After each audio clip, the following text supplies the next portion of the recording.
کہا جاتا ہے کہ قدیم فارس یعنی ایران میں ایک عظیم بادشاہ جمشید رہا کرتا تھا۔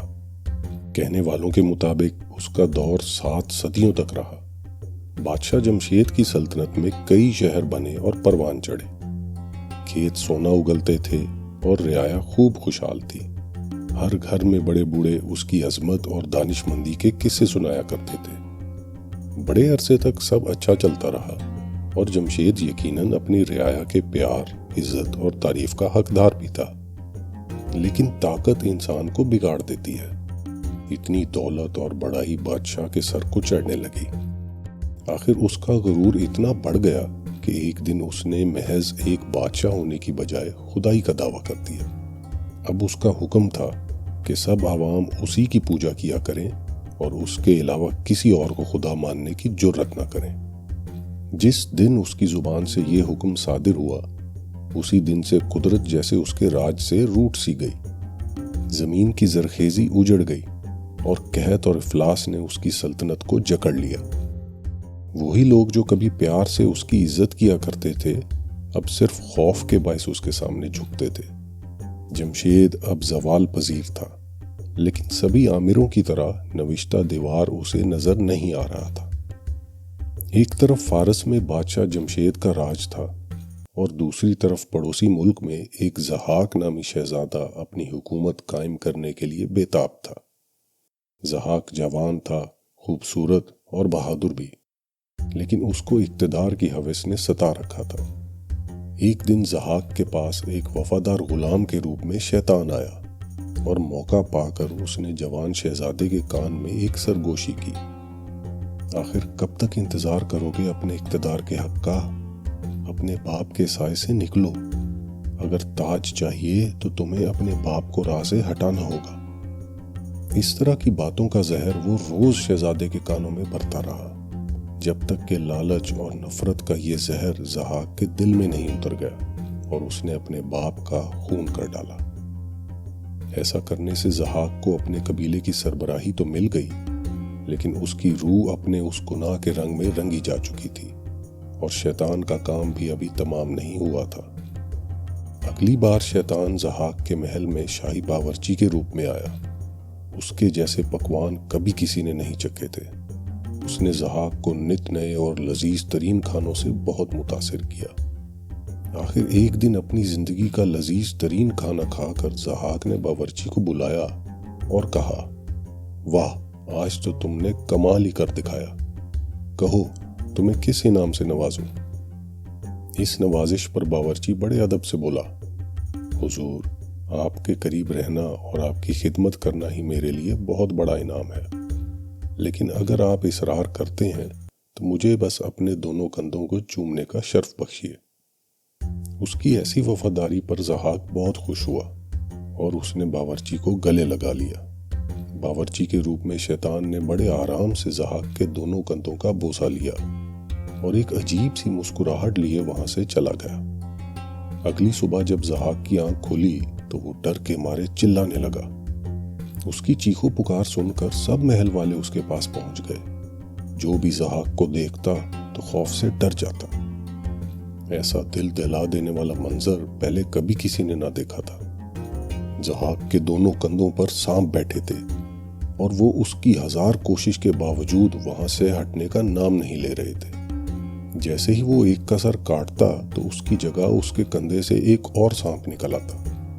وہ دونوں ناگ اس کے کندھوں سے ایسے جڑے ہوئے تھے جیسے اسی کے وجود کا حصہ ہوں۔ ضحاک نے ماہر سپیرے، جادوگر اور حکیم بلائے، لیکن کسی کے پاس اس مسئلے کا کوئی علاج یا حل نہ تھا۔ محل میں دعوتوں اور موسیقی کی محفلوں کی گونج کی جگہ سانپوں کی پھنکار اور خاموشی نے لے لی۔ پوری سلطنت پہ خوف و ہراس کی فضا چھا چکی تھی۔ پھر ایک دن ضحاک کے دربار کے سناٹے کو چیرتی ہوئی اس کے محل کے دروازے کی آواز آئی۔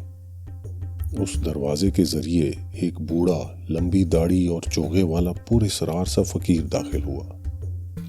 دیکھنے میں اس کی عمر بہت زیادہ اور صحت کمزور معلوم ہوتی تھی، لیکن اس کی آنکھوں کی شدت دور سے دیکھی جا سکتی تھی۔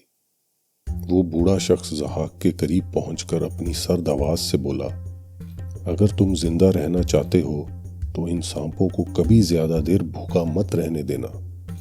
ضحاک نے ڈرتے ڈرتے پوچھا، لیکن میں ان کو کھلاؤں کیا؟ بوڑھے آدمی کے چہرے سے اندازہ لگایا جا سکتا تھا کہ اسے ضحاک سے کوئی ہمدردی نہ تھی۔ وہ بولا، ہر سانپ کو ایک ایک تازہ انسانی دماغ روز کھلاؤ، ورنہ یہ بھوک کے مارے تمہیں ہی نگل جائیں گے۔ یہ عجیب سی بات سن کر سارے دربار پہ خوف اور سناٹا چھا گیا، اور وہ بوڑھا فقیر جیسے بنا کسی سے پوچھے دربار میں آیا تھا ویسے ہی بنا اجازت سب کو حیران و پریشان چھوڑ کے چلا گیا۔ اپنی موت کے خوف میں اندھا ہوا ضحاک اس فقیر کے مشورے پہ عمل پیرا ہو گیا۔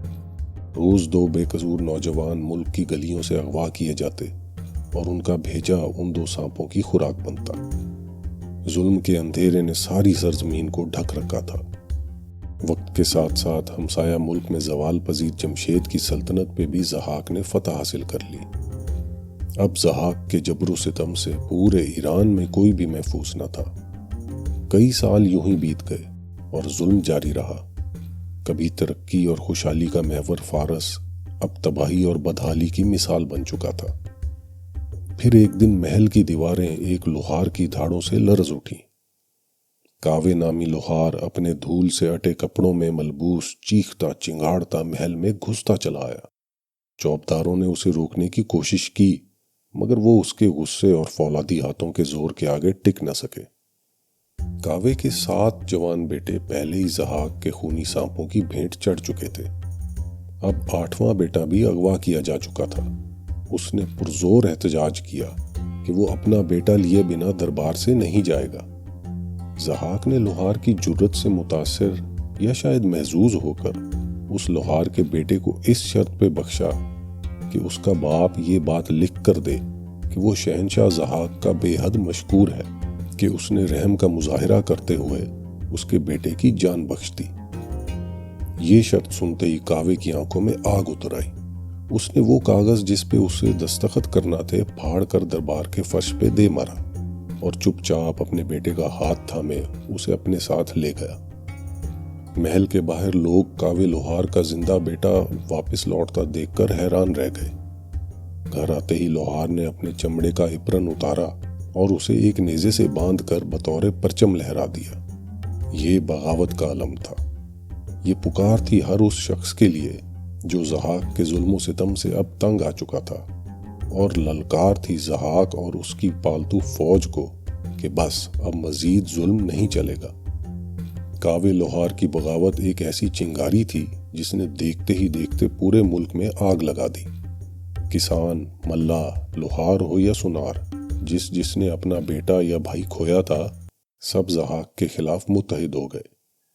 ان سب کے درمیان بادشاہ جمشید کا بھتیجا جوان شہزادہ فریدن بھی تھا۔ نیک دل، محنتی اور پرعزم شہزادے کے ساتھ عوام کھڑے ہو گئے اور اس کی قیادت میں ضحاک کے قلعے پہ چڑھ دوڑے۔ ادھر ضحاک بھی اپنی فوج لیے پوری طرح تیار تھا اپنے تخت کی حفاظت کے لیے۔ دھول اور کالی گھٹاؤں نے سورج کو ڈھک دیا۔ خوب گھمسان کی لڑائی ہوئی۔ میدان جنگ ہتھیاروں اور دھاڑوں کی گرج سے گونج اٹھا۔ گوشت اور فولاد کے ٹکراؤ سے خون کی ندیاں بہنے لگی۔ لڑائی عروج پہ تھی جب فریدن کے زوردار وار نے ضحاک کو زیر کر دیا۔ ظالم ضحاک گھائل ہو کے گر پڑا اور اس کے دونوں ناگ زور زور سے تڑپنے لگے۔ اس کا کام تمام کرنے کے لیے فریدن نے دوبارہ اپنی تلوار اٹھائی، پر ایک آواز نے اسے وہیں روک دیا۔ اس ناپاک کے خون سے اپنے ہاتھ گندے مت کرو شہزادے۔ فریدن رک گیا اور اس نے ضحاک کی جان بخش دی۔ ضحاک کی سزا کے فیصلے کا حق مظلوم عوام کا تھا۔ انہوں نے اسے زنجیروں میں جکڑ کر کوہ دماوند کے ایک تاریک غار میں پھینک دیا، جہاں وہ تا قیامت اپنے شیطانی سانپوں کے ساتھ قید کاٹ رہا ہے۔ یوں ایران نے ظالم ضحاک اور اس کے سانپوں سے بالآخر نجات پائی، اور عوام نے سکھ کا سانس لیا جب جرت، انصاف اور اچھائی نے ظلم اور برائی کو شکست دی۔